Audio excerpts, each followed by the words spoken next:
Welcome to this explainer. Look, as a guy who absolutely geeks out over data, I am so thrilled to share a mathematical proof with you today that actually shows why the hardest workers in investing are usually the ones getting poorer.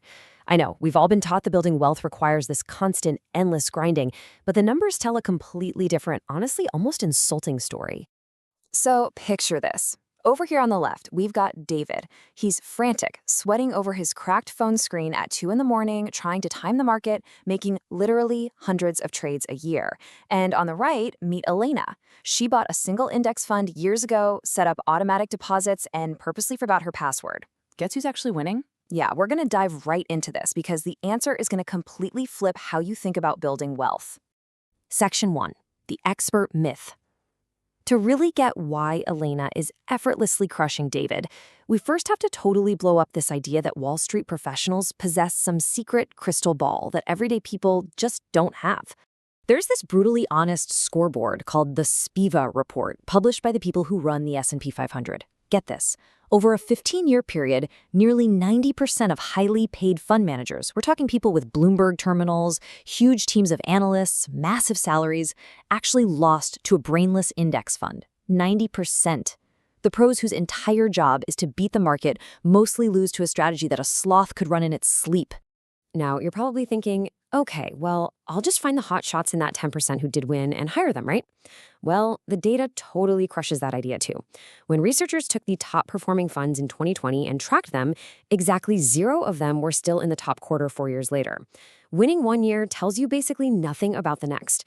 It's literally like trying to get rich by memorizing which slot machine paid out yesterday. And man, this leads to one of my absolute favorite stories in all of finance. Back in the 1980s, there was this legendary fund that managed roughly 29% annual growth for over a decade. Absolute Hall of Fame run. But when they looked closer, the average investor inside that exact fund somehow managed to lose money. How on earth is that even possible? Because they got hyped up and bought after it went up, and then got terrified and sold after it went down.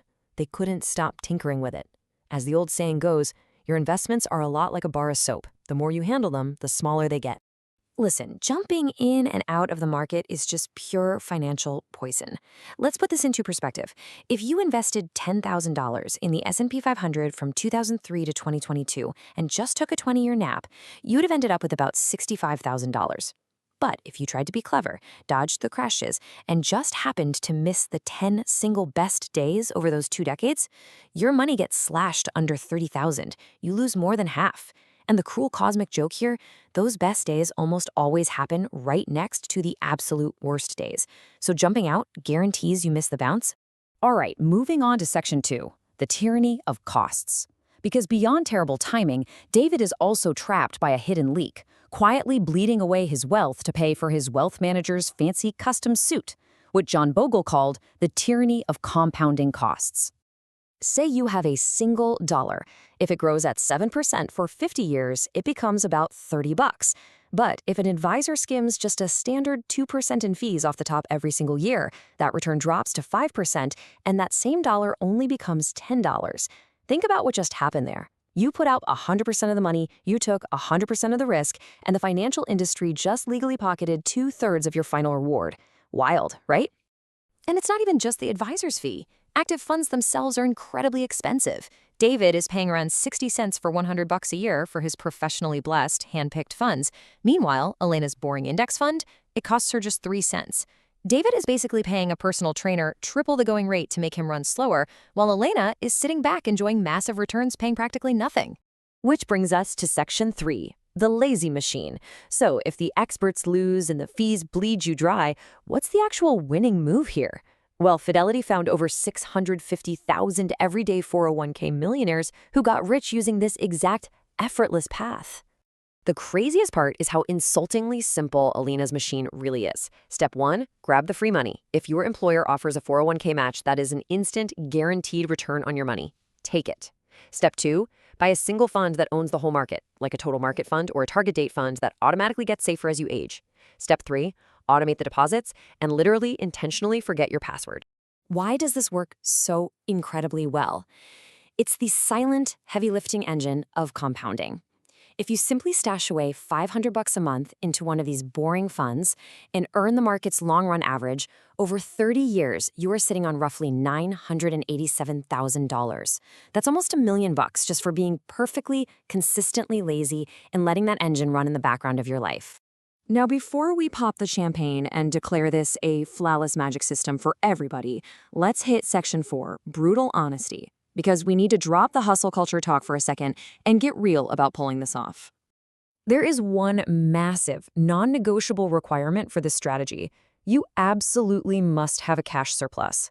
Look, right now, nearly 4 in 10 adults couldn't even cover a surprise $400 expense with cash. So for millions of people, this hands-off path to wealth is inherently a privilege of having positive cash flow left over after surviving rent, childcare, and basic bills. It's not about being lazy versus working hard, it's just the stark reality of the economy. And that leads us perfectly to Section 5, the discipline to do nothing. Because even if you do have that surplus cash to invest, you're going to quickly discover a really harsh truth. Simple is absolutely not the same thing as easy. Picture this scenario. It's 2 a.m. The market just tanked 34%. The account you spent a decade carefully building just bled tens of thousands of dollars in a matter of weeks. Every single news headline is screaming that the sky is falling. You're lying there in the dark, staring at your glowing phone, and your brain is just begging you to hit that sell all button to stop the bleeding. The question is, can you leave your phone face down? See, the true secret to this entire explainer isn't about picking the hottest stock or perfectly timing your entry. Not at all.